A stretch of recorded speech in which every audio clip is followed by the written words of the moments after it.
Well, hello everybody. Welcome back to the Bison Workshop. I'm Bob, and we're going to continue with the 3D printer build or rebuild. And basically, I'm just going through this thing and just changing everything. The only thing I'm not changing is the rack. I have relocated my screen to up here. I have relocated my power or my motherboard to up here, and I decided that since I was having my Trump coffee, I'd have a chance to show you guys what I was working on. So right now everything's, all my cables and everything are just draped and stuff. I wanted to put these two close to each other, but I wanted to put everything so that when I changed it from Bowden tube extruder to direct drive extruder, I had to do a bunch of rearranging because I didn't have a cable long enough for the stepper motor. So I decided that there's several things I didn't like. I didn't like this thing being down there so low. I don't like it down here because when I use hairspray to cover my bed, it gets all over my screen and I have to use stuff to get it off, and I don't want to mess my screen up. So I wanted to move it up here. Then last night I decided, I don't like where the SD card is down here. I don't like the fan. And yes, you can put a cover over it to redirect the fan so that nothing falls in it. But I just didn't like it down there. It was hard for me to hit the hole for the SD card, and a lot of times it would slide in between the SD card slot and the motherboard and go inside of it, and then I have to take it apart to get my SD card out of there. So I'm going to eliminate that. I'm also going to put one of these on there, and I've got this on both of my Ender 5s. And then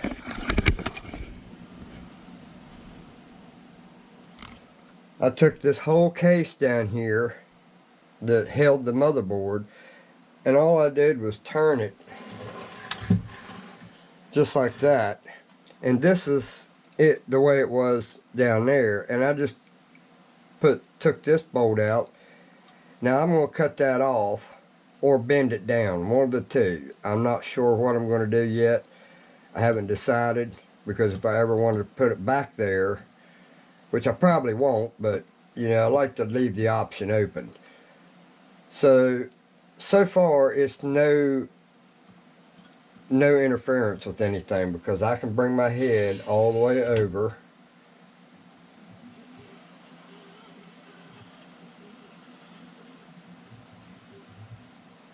I can bring it all the way up. That is as high as it'll go. And it's kind of, if it was in this position, then it wouldn't go very far. It'd stop. So I'm probably going to have to cut that off, depending on whether or not this works. Right now I'm just mocking this up to see if it'll work. And that part I was showing you printing is the box that I'm going to use down here. So all I did was just created a box that fits inside of this, and it comes up to about right there, and then it's got a shoulder on it right here just to cover the aluminum, and just in case I wanted to use these two screws to mount it down. I also but I'm going to use the two outer screws over here. All those screws is for the heat sink, but the heat sink is under all three of these. These two only goes in the aluminum heat sink. This one goes through the heat sink and the transistor or whatever it is, chip.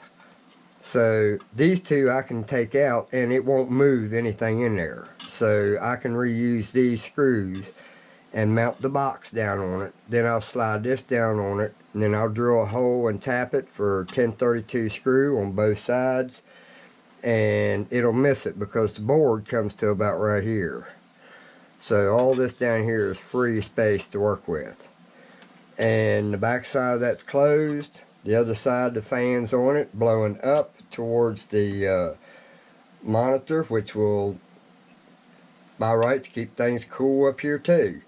So this fan is doing two jobs now. It's cooling this and it's cooling the board. But anyway, so here's what I got to do next. I got to take and figure out how I'm going to run all these wires up through here. Everything that is stationary, I'll have to run them in their own line.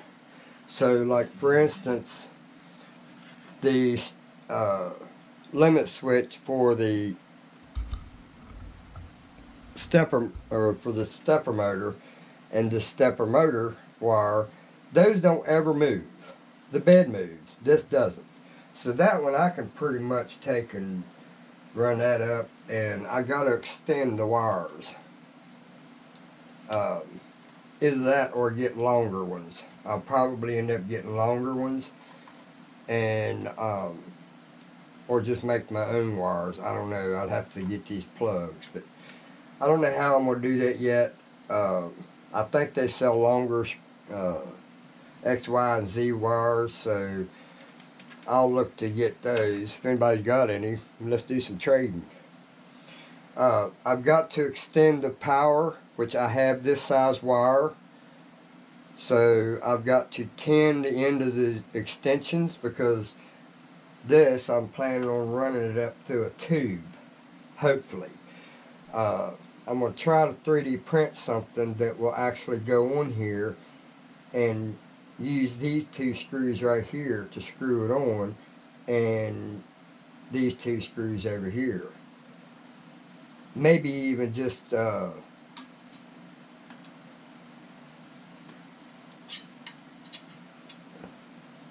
don't know what I'll do yet. I don't like taking them two screws out because this is a poor design the way they've got this. There's nothing holding the other side, so it droops. So it looks terrible with that gap in it like that. But there's nothing you can do with it. The stress of the wires is pushing down on it because the box is really not built long enough or deep enough.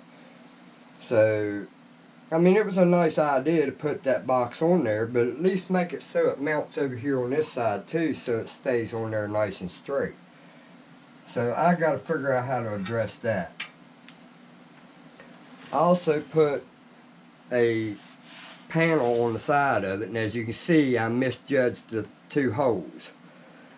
These two holes here, and well, all this, the vent, this, and this should have been shifted that way. Or no. Yeah, this way.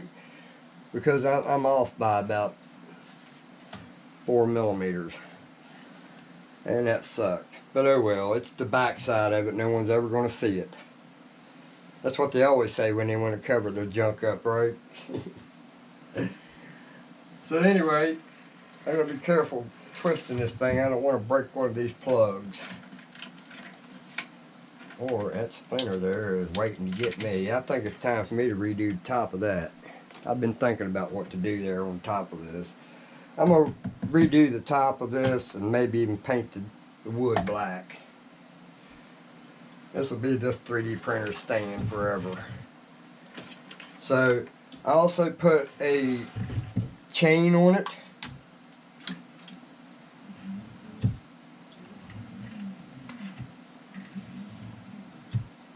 And I may be putting other chains on it yet. I don't know. I did 3D print me some chains, and I've already got 2 sets ready. Yeah, I definitely got to do something with that table because it's not square unless one of them pads are missing. I'm just messing around with this thing I got this thing last year, and I just decided to pull it out a week ago to see if there was something I could do with it, and I started looking to see what all I can do with it, and I think that we're just going to experiment with the direct drive. We may not like it. There is some ups and downs about it. My only issue is going to be I'm probably going to have to run that down around there like that. Take this tile off and put it over here and tie them three together. But I tried this bracket, and it makes the motor go backwards. Well, when you put this on there, the motor is underneath that and won't allow it to go up any further. So if you did it that way, I don't like going against them stepper motors like that. You can see how much you've lost of travel. So that would limit you on what you could print on height wise. And believe me, length matters. Don't let nobody tell you any different. Length matters. So I decided to go with a sideways view, and I 3D printed another bracket, which was this one. And they all fit nice. This one here, it was just son of a bitch to print because it had a lot of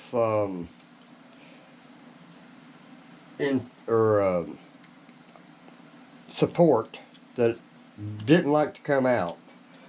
So I tried that one, and it went up on there just like that. Well, that brought the motor this way.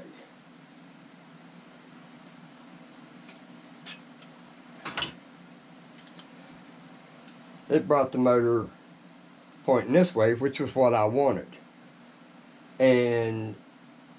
But when I went to go put on the extruder, the handle was right here on top of this here taper, and wouldn't let me push it down. It even has the hole for the little levers or little arms that came out of that extruder, the plastic one, the original Ender 5 or Pro. So then there was another problem. The nozzle and the hole for the extruder was off, so it needed to come back or come this way further, because right there's where it would have been setting before, and you could see that it was misaligned by about 8 millimeters. So there's no gap in this at all. You can't even see the hose. The two fittings come together pretty much. So it's all fittings instead of tube. There's a tube in there, but it's cut to the perfect size. So anyway, we're going to try this direct drive and see how it works out. I've also put a CR touch on it. That came in the mail today, and I got it installed. So I got to run that wire also. And we're just changing everything around. I had to move this. It was here, but turned around in that direction. Now we got to have it centered. So when you put your filament on there, it misses. See, that's another good reason why I just need to make a bracket or something that will go up against that and hold it in that angle, and then get rid of that awful looking tie there. That's just there temporary. If I do use one there, it'll be a black one. So we're trying to do a little cable management. I want to see about maybe covering these wires too. I don't know. It's a big deal to try to cover wires, so this has got to be a split loom to go on that. And I'm not sure a split loom would work too well against that block that holds the of course that don't get all that hot, I don't think. Just the end gets hot, that big square block on the bottom. The thing with the fins in it, it probably gets pretty warm, but it doesn't get hot enough to melt anything. Now anytime I want to take this thing apart, all I have to do, once I get my box up here, it'll still come apart exactly the way it did down there on the frame underneath the bed, except the drawer or the lid is right here. So all I gotta do is reach in here with a screwdriver, take them out, pull that panel out, and I can see it really clearly. I don't have to mess with this bed trying to get around it to get to it. It just seems like a more logical reason to put it here than it did to put it down there. And there's nothing gets in the way there anyway, because the bed misses it. So even with my panel on it, the bed still misses it, but the bed never goes there. Wherever that gap is right there, that's what it'll always be. So we're getting there. Still waiting on some parts. I may have a longer cable coming because I did buy the direct drive kit and I was getting impatient, so I decided I want to see if I can make that part and do it without paying anything except for whatever I got in the filament. So I decided to go ahead and give it a shot. Now whether it works or not, I don't know. It seems pretty rigid. I mean, it's got a little wobble to it. Metal is better way to go. So we'll see if this thing works. It may be a joke. Now I changed the heater on this again. I'm hoping that the heater that I had, it had a little bit of brown stuff on one side of it. So I looked at this one here. And it didn't have that, so I'm just assuming that maybe it was bad. So I changed the heater on it. So then I went and took the switch off that was right here, because now with the touch you don't need this no more. So this and the cable that goes to it, wherever it's at, right there, we'll hook that up to that and leave it that way. And if we ever need it, there it is. So that's where I'm at. Now I had printed this thing to go on top of the box, the power supply, and got my logo on it. And I decided not to put that on there because now I'm moving this up there, and I think this will work out great. I just got to remember I'm going to have to cut that end off or bend it down. I could bend it down, that way I'm not actually taking it off of there. And if I ever do need to put it back, yeah, I know bending it back would still have, you'd still see the crease, but at least I would have that option. So bending it down would probably be the best thing to do. That way it will go all the way up where it's supposed to be. Now the old motor mount for the extruder is acting as our stop. So I also put a bearing on it, on the back side of it. So I got the bearing here, and this is acting as the stop. And we got plenty of room to work back there. All we gotta do is spin it around. We ain't gotta turn it upside down to get the frickin' board out. So we'll see what else we can do for this thing and see if we can't make a better printer out of it. I mean, it's a good printer. I don't know about this particular one. I've only had it print one thing, and it didn't do too bad, but I had to fumble with the temperatures in order to get it to work right. Remember, I couldn't get it to go above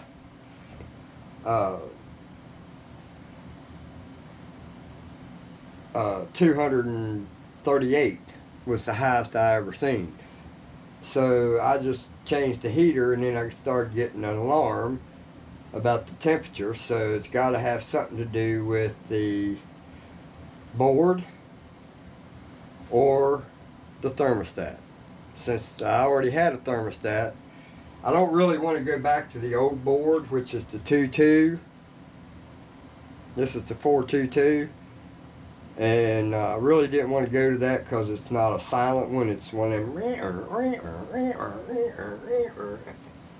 annoyance. So, worst comes to worst, I'll just have to bite the bullet and go get another board, if that's the case.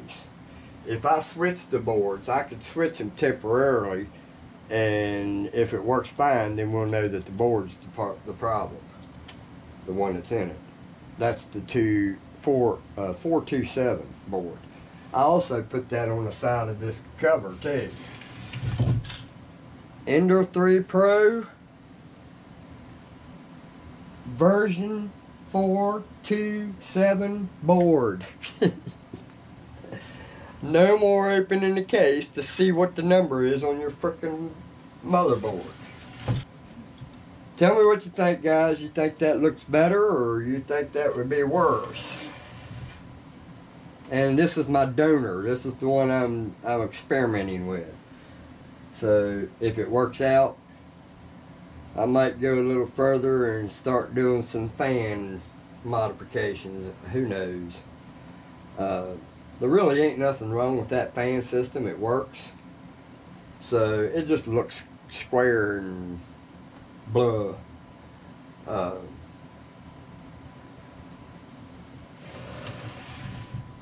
I thought about doing some inserts in here so that I can keep this filament and chips and wires or strings and stuff from falling down in it. That way I can just wipe it off with a brush. Anyway, this has probably gotten too long. Don't forget to like, share, comment, subscribe. You guys have a good one. Later.